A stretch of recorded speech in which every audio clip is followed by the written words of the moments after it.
Good morning, everybody, or good evening, depending on when this video comes out. We have a few orders to get shipped out. Let's roll into it.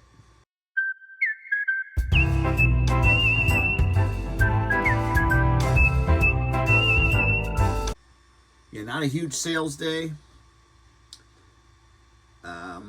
Like I said, if you watched my last video, there normally is a slowdown week for me, and it's always the second week of every month for some reason. I am going to try to, well, I want to ride this out the rest of this week out, and if things don't start to pick up by this weekend, I will probably run some discounts and stuff in my store to help kind of maybe boost sales a little bit. So that's what I'm looking to do. So let's just get started. First and foremost, $16.98.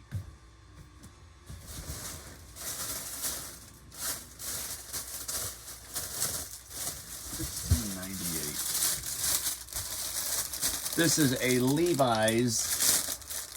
It's a modern Levi's. It's not vintage. It's a jean jacket, but it has like the sweatshirt type sleeves and a sweatshirt type hoodie or hood, and it's a button up, so it's kind of a hybrid. That is a women's size large, and it sold for $15 plus shipping. I should be able to get that into, see that? That should fit into a flat rate envelope.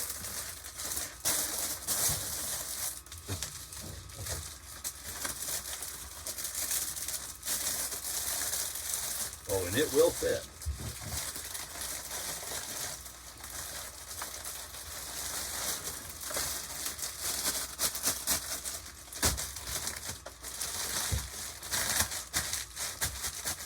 There we have it. $16.98.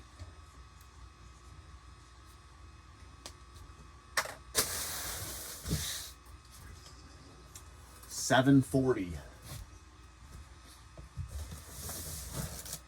It would help if I actually knew the color of the shirt. I think it's a white. That is not it. Am I in the right bin? Yeah. Walt Disney, no, that's 7. I just grabbed that one. Where's my 740 at?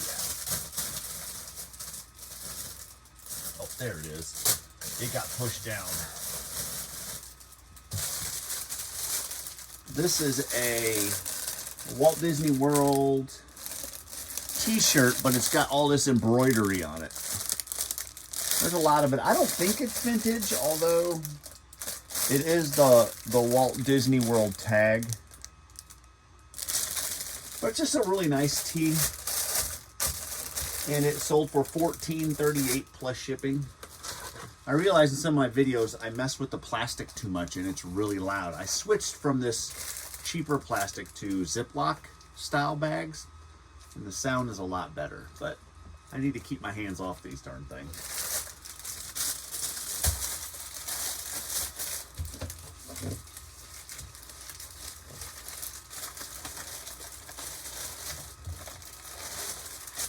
Disney stuff sells, but it's a slow seller. There's not like a really high sell-through rate. So you have to be patient. Why did I put it in this? I guess I wanted to mess with the plastic, so this thing will fit into a small poly mailer. And it should be around 8 to 12 ounces. Yeah, but Disney doesn't, it's not like a high demand, high price stuff. It does sell. I mean, there is a market for Disney. There's a lot of people that love Disney. 8.6, so yeah, it's got to go to 12. But if you can get it at the right price and sell it at the right price, you'll sell it. This number was $7.40. That just goes to show how old it is. Like I said before, I am on 27.25, so that's how long ago I listed it. So I really don't pick it up much anymore. At the beginning, when I first started doing eBay, I thought, oh, Disney stuff. Everybody loves Disney stuff. So I just started picking it all up, and I realized how slow of a seller it is. $26.80. 81.80. Now these, I have like a video on. These are Ariat Low-rise boot cut, but they're flame resistant. If you can find any jeans that are flame resistant, they demand a higher dollar, just because of the type of denim that they are. So this is a size 38, 34, new with tags. They had some light flaws in them, and I mentioned that in all of my listings. Originally, I didn't pay close enough attention to them at the thrift store. I got excited because I saw them, and I'm like, oh my God, grab them all, threw it in a cart, and never really looked them over well enough. Well, there's some like sun fade lines. It's a very strange lines in some of them. So originally I was going to do one listing with a quantity of 4. Well, it turned it into be 4 different listings because the fade marks or whatever it is are different in each pair. There was one pair that didn't have any. So one that had real minimum down towards the bottom of the pant legs. And then there's 2 that have pretty significant, just these little fine, like white, not really white, but like a faded line. It's kind of squiggly. So I ended up doing 4 different listings for them. I should have looked them over. I got too excited. They wanted $14.99 a pair. I knew that they were expensive jeans because of the flame resistant, or FR. And I screwed up. But I didn't screw up. They're still worth good money. I sold these with the defects for $49.71 plus shipping. And I paid $15 for it. So I did good. Somebody's getting a brand new pair of pants. Flame resistant pants. I mean, these things cost $80, $90 retail on the low end, brand new. So whoever's getting them got a good deal on a pair of pants. I honestly, when I was doing a lot of construction work, I didn't care if there was fade lines. I'm going to get the pants dirty anyways. I didn't care. So I know most people really aren't going to mind, because what they're really paying for is the flame resistant. I didn't get the air out of it. I'm wondering if I still be able to close this. Nope. I messed up, y'all. Probably because of my talking. So there's just enough air in here.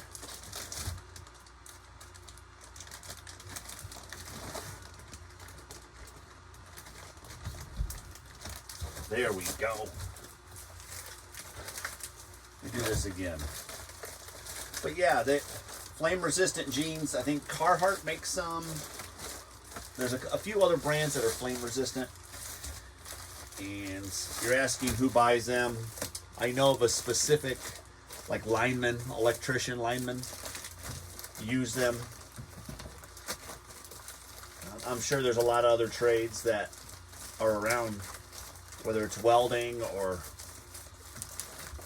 some sort of torch cutting, that you want your pants to start on fire. I'm going to try to get these sealed up properly.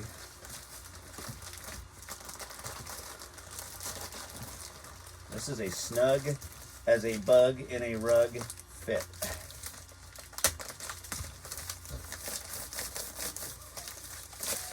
It's in there. Where did my garbage can go? Right here. Like I said, $49.71 plus shipping. So that's a really good flip for me. I'll take that any day of the week. Those are my 3. I just moved it. Short and sweet. Now I did sell, if you guys noticed what I have hanging here, these are my custom designed and made tape dispenser holders. I didn't like them having, like these I don't like having here. I'm going to make a dispenser for these too. I like having them. I have more wall space than I do counter space. So I developed these, have them on Etsy, on my Thrift Life Designs Etsy store, and sold a couple of them last night. You may hear some weird noises in the background. Those are my 3D printers going. So I make them. So I sold 2 of those last night. They do come with anchors and screws in case you just got to go in the drywall. So those will have to get packaged up.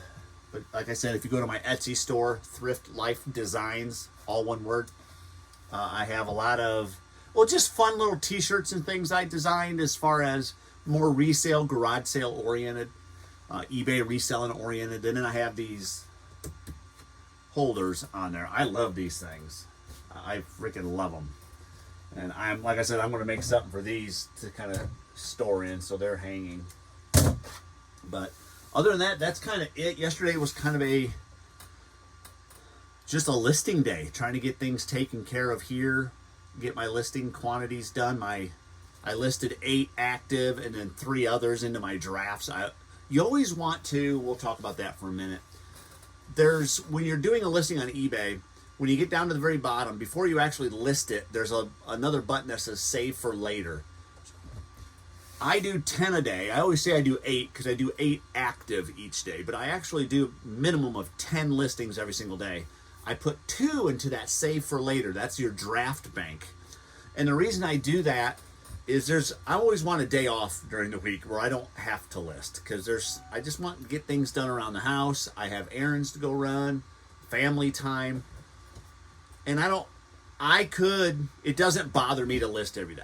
Like, I like to stay busy. I'm one of them guys, my brain is constantly going. I like just to stay busy. I can't just sit.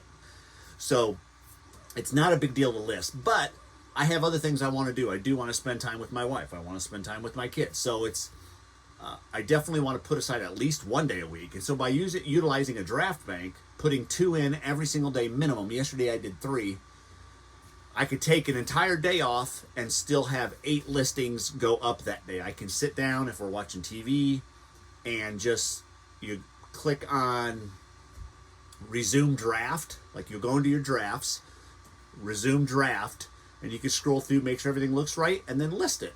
Just that quick, and you can go through your 8, and you have your 8 done for the day. Because consistency is key in eBay. The algorithm picks up. Think of it as a graph. If I do 8 every day, that line is straight. But if I do 8 and a 0, then it dives. And then it picks back up if you do 8 again. And same thing for if I did 8 and then I did 20. It would go 8 and then be 20 and then come back down. And you got to think of that as your traffic as well. The amount of buyers that are looking at your listings. If you stay at 8, your traffic stays here. If it dives down, your traffic dives down. That graph line for listings is the same as your traffic. So if you want to increase traffic, increase your listings. Kind of, does that make sense? So I stay consistent. I want to at least, there are some days where I list 6 of my drafts because I'm not sure the next day. Say on a Saturday, I'll do 6. And if I had 10 draft, I want to hold on to those 4 just in case whatever I'm working on doesn't get quite done on Saturday. So I'll have time to finish it on Sunday and still do a few listings. So I will drop down to a 6 every now and again from an 8. So that's just a little dive. But for the most part, I put listings up every single day. I haven't missed a day in probably 2 months. And I know there's some people, I haven't missed a day in 3 years. Great. I think that's awesome. But consistency is key in the eBay game. And as far as listings go, don't set your bar too high. Set it at a good number. I wanted to kind of double up, but I'm going to try. If you've listened to our podcast, on most podcast apps, it's called SEVER THRIFTERS. And I talked a little bit about media and social media and creating content, and whether I should do that this year and just stay at the level that I'm at with my eBay store, or double up on my eBay store and do no social media. I'm going to really push the social media right now. And YouTube, I do like talking. And even when I'm doing this, I know there's nobody here and it's just a camera, but for me, it just, I don't know, it gets my mind going, and especially first thing in the morning, and it gets me going, it gets me excited. So it's like, okay, if I'm already going to be packaging up orders, I might as well just video myself doing it. And then people also get to see what's selling for how much, and that kind of will help you along the lines of when you go to list, if you're a reseller, things to be looking for when you're sourcing, and things are how to be pricing items and what to expect when you, because if you know what they're going to sell for, then when you go to pick them up out in the wild, you're going to kind of know how much to be picking them up for, or what to negotiate the price at if you go to a thrift store or a garage sale. So all this information is really good. That's how I learned. I watched a lot of videos. I still watch some videos, but I realized I used to watch a lot of videos where people would show what they bought, like they call them their haul videos, and they would go through, oh, I picked this up for $1, picked this up for $2. That doesn't really tell me the story. Just because you picked it up doesn't mean it's a good item to have in your eBay store. I want to know what's selling.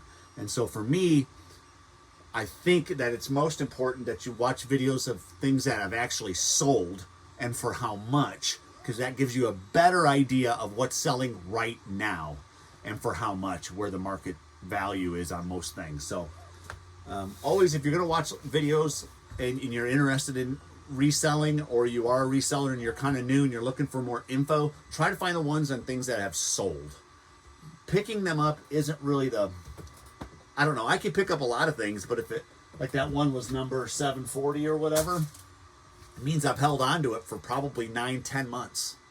And you want to flip things in 3-4 months. That's what you want to do. That if you want a good, solid business model, you want to turn everything over every 3 months. So hopefully that helps somebody. I've got 3D printers running in the background. If you hear that little noise, that's what's going on. Making some of these. Other than that, I think I'm going to get just these 3 labels printed up. And I've got to take garbage to the dump. So that's where I'm going to go head off and do. So I will see you guys on the next one. Bye.